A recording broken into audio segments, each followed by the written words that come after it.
KFM 모닝와이드 함께하고 계십니다. 아침 저녁으로 꽤나 서늘한 걸 보니 또 황금 들판에선 벼수하기 한창인 걸 보니 진짜 가을이 온 것 같아요. 그죠? 오늘 아침엔 든든한 밥심의 주인공, 이 쌀에 대해 알아보려고 하는데요. 이 밥만 잘 먹어도 우리 건강할 수 있다. 그런 얘기 많이 들어보셨잖아요. 농촌진흥청 김용길 팀장 통해 자세한 얘기 들어보죠. 팀장님 안녕하세요. 예, 안녕하십니까. 반갑습니다. 자, 오늘 이야기의 주제가 되는 우리 한국인의 주식, 밥, 쌀의 어떤 점에 대해 좀 알아볼까요? 네, 쌀은 지금 말씀하신 것처럼 오랜 기간 우리의 이제 주식이었고요. 네. 지금은 이제 쌀이 좀 남아 돌아서 오히려 천덕꾸러기가 된 형편이지만 사실 1970년대 이전만 하더라도 쌀이 절대 부족해서 끼니를 거는 경우도 많았습니다. 쌀은 1977년에 이제 100% 자급자족을 하게 되는데요. 네. 결국 이때 이제 통일벼가 큰 역할을 네, 했죠. 네, 네. 또 경제 발전과 더불어서 이제 소비자들은 양보다 질을 이제 중요시하고 있고, 먹어서 몸에 좋은 이제 기능성까지 이렇게 따지고 쌀을 먹고 있습니다. 네. 최근 농촌진흥청에서는 이제 밥만 먹어도 비만 억제와 대사 증후군 예방에 효과가 크다는 것을 밝혀냈는데요. 네. 그 내용을 중심으로 말씀을 나눠볼까 합니다. 근데 사실 그 쌀밥엔 탄수화물이 많이 함유되어 있어서 아마 많은 분들 공감하실 거예요. 이거 먹으면 살찌게 한다. 이렇게 알고 계신 분들도 있거든요. 그래서 웬만하면 쌀밥을 좀 안 드시는 분들이 많은데 이게 맞는 말이 아니라는 말씀이신 거죠, 그럼? 예. 결론적으로 그 말은 틀린 말입니다. 오, 네. 우리가 이제 예전에 일제가 그 쌀을 수탈해 갈 때, 네. 쌀에 이제 그런, 좋지 않은 것이 있다. 먹으면 살이 찐다. 여러 가지 이제 낭설을 좀 퍼뜨리긴 했는데요. 아, 그때부터요? 잘못된 그 인식이라고 할 수 네네네. 있겠습니다. 일반적으로 이제 탄수화물은 당의 결정체로서 많이 섭취하게 되면 당뇨병이나 이제 비만의 원인이 된다. 이렇게 주로 이제 알고들 계신데요. 네. 하지만 탄수화물도 다 같은 탄수화물이 아니기 때문에 쌀밥, 즉 백미밥과 현미밥, 또 발화 현미밥과 같이 먹어도 이제 단맛이 느껴지지 않고 씹으면서 적당량 섭취하게 되면 혈당을 천천히 올려서 운동의 에너지원으로 이렇게 활용이 되기 때문에 오히려 운동 효과를 높이고 건강에 유익한 좋은 탄수화물이라 이렇게 말씀드릴 수 있겠습니다. 그렇군요. 아니, 관련해서 그 농촌진흥청에서 최근 연구 결과 같은 거 하나 발표하셨다고요? 예. 그래서 이제 농촌진흥청이 국내 최초로 쌀밥과 밀가루 빵을 대상으로 이제 임상 연구를 해봤는데요. 네.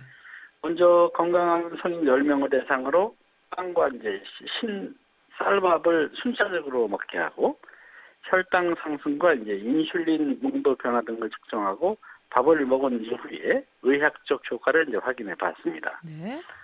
그리고 2단계로 이제 당뇨병 전 단계 환자, 즉 공복 혈당이 140 이상이지만 당뇨약은 복용하지 않는 환자 28명을 대상으로 해서 빵과 신쌀밥, 도시락을 먹고 신체 개수를 측정하고 비만과 당뇨병의 효과를 알아보는 실험을 실시를 했습니다. 그러니까 밥만큼이나 사실 우리가 자주 먹는 게 빵이잖아요. 요즘 예, 예. 한 집 걸러 빵집이 있을 정도로 빵을 많이 먹는데 이 그렇죠. 빵의 주 재료가 되는 게 또 밀이고요. 어떻게 보면 이번 실험이 쌀과 밀을 대상으로 어떻게 우리 몸에 의학적으로 좀 좋은 영향을 미치고 어떤 게 더 우리 몸의 에너지원으로서 훌륭한지를 평가할 수 있었을 것 같은데 결과 예. 어떻게 나왔나요, 팀장님?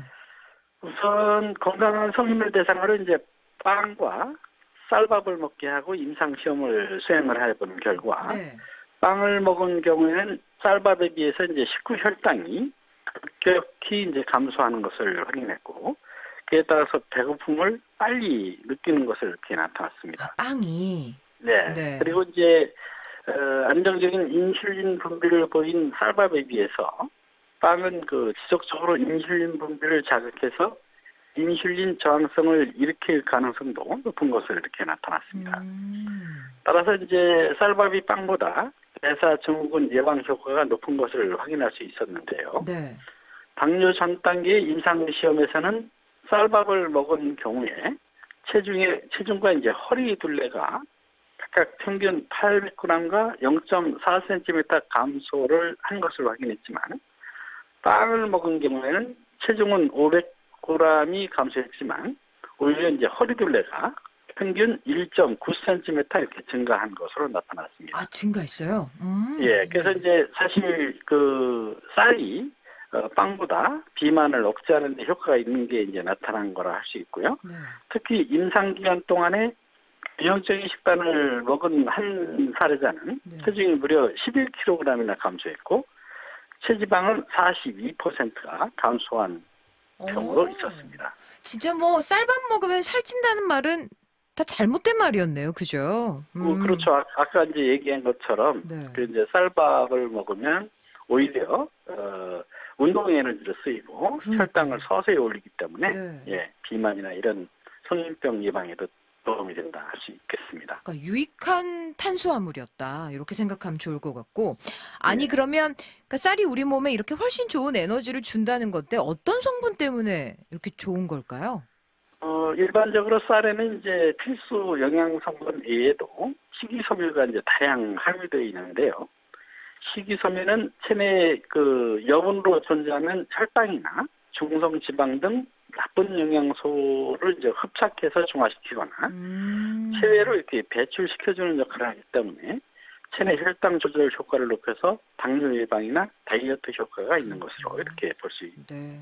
네. 있다 하겠습니다. 정말 뭐 쌀밥 먹으면 살이 찐다는 잘못된 생각 오늘부터 좀 버려야 할 것 같습니다. 아니, 그런 가운데 요즘 뭐 백미뿐만이 아니라 흑미, 현미 이런 식으로 뭐 쌀의 종류가 되게 다양해졌더라고요. 그 네. 각각의 효능이 다를까요? 어떻습니까? 쌀은 이제 종류가 다양하고 또 달라도 네. 기본적인 영양소나 효과는 거의 같은 그 효과가 있다 이렇게 보시면 좋을 것 같은데요. 다만 백미에는 백미보다는 이제 현미나 다라현미 같은 경우는 쌀lun과 이제 쌀겨 부분의 항산화와 항암 그리고 면역력 증가에 도움이 되는 기능성 성분이 더 많이 이제 포함되어 있기 그쵸. 때문에 네. 그 효과가 더 크다 이렇게 보시면 되겠고요. 한 가지 예를 들면은 쌀룬에는 이제 가바라는 성분이 있습니다. 가바. 또 네. 가바, 또 네. 감마, 오리자놀 등과 같은 어린이 성장 발육과 기억력 개선, 면역력 증강 등의 효과가 있는 성분들이 들어있고요. 네. 현미를 발화시켜서 만든 발화현미의 경우에는 쌀룬에 있는 이러한 기능성 성분이 무려 3배에서 5배 정도 이렇게 증가돼서 건강에 훨씬 좋다고 할 수 있겠습니다. 네. 그리고 현미에는 이제 조금 전에 말씀드린 이제 식이섬유와 폴리페놀 성분 등 기능성 성분이 많이 들어있어서 노화 방지와 이제 다이어트, 항산화, 항암 등 건강에 좋은 효과를 볼 수 있겠다 하겠습니다. 그렇군요. 아니, 오늘 방송 통해서 이 쌀밥 먹으면서 건강하게 다이어트 하겠다는 분들 참 많이 생길 것 같은데, 자, 어떻게 먹으면 몸에 더 좋을까요, 팀장님? 우선 쌀은 이제 무생무치이기 때문에 그냥 편안하게 늘 드시는 대로 이제 따뜻한 밥을 드시면 좋겠는데요. 네. 쌀은 탄수화물로 구성되어 있기 때문에 소비자들이 이제 살이 찌는 비만의 원인이 된다. 이렇게 잘못된 인식은 오늘 이번 기회를 통해서 이제 깔끔히 해소가 되었으면 좋겠다는 그쵸. 생각이고요. 네. 또 쌀밥이 가지고 있는 탄수화물은 인체에 꼭 필요한 필수 영양소로 복합당으로 이렇게 구성되어 있고 단백질, 지방 등과 같은 영양소와 잘 어울려서 에너지원으로 작용하고 있기 때문에 사람에게 꼭 필요한 영양소다 이렇게 또 인식을 해주시면 좋겠습니다. 네. 그래서 이제 쌀밥을 먹고 성인병이나 다이어트를 하시겠다고 각오하신 분들에게 한 가지 팁을 드리자면 우리가 보통 식사를 하거나 이제 회식을 할 때 각종 양념으로 조리한 이제 식품, 그쵸. 육류나 네. 반찬 등과 곁들여서 이제 술을 마시게 되는데 네. 이런 식습관이 오히려 건강에 안 좋은 영향을 미치게 됩니다. 네. 공복에 첨가물에 많이 가미된 식품이나 또는 이제 육류 위주로 식사를 하게 되면 인체에 안 좋은 영양소가 체내로 빠르게 흡수가 되는데 여기에다 이제 술까지 마시게 되면 안 좋겠죠. 공복에 알코올에 의한 분해 흡수 속도가 더 빨라져서 비만이나 성인병에 노출될 염려가 더 커지게 되는 겁니다. 따라서 술을 드시기 전에 우선 밥을 먼저 먹어서 포만감을 주고 식후 혈당 상승을 억제한 다음에 술을 이렇게 드시게 되면 술도 적게 마시고 과식도 하지 않게 돼서 다이어트 효과를 보실 수 있다고 말씀드릴 수 있겠습니다. 이거군요. 따라서 우리가 이제 네. 회식할 때 이제 밥을 먼저 주면 무슨 술을 먹고 밥을 먹어야지 이랬는데 밥을 먹고 술을 드시면 네. 이런 지혜가 좀 필요한 때가 아니냐 이런 생각합니다. 그렇네요. 아니 쌀에 대한 오해 오늘 뭐 확실히 깔끔하게 해소된 것 같습니다. 요즘 뭐 식사 거르시는 분들도 참 많은데 정말 맛있는 쌀밥 한 그릇이 하루를 든든하게 만든다는 거 기억하시고 오늘도 행복한 하루 보내셨으면 좋겠네요. 자, 지금까지 농촌진흥청 김윤길 팀장과 함께 자세히 알아봤습니다. 팀장님 고맙습니다. 네.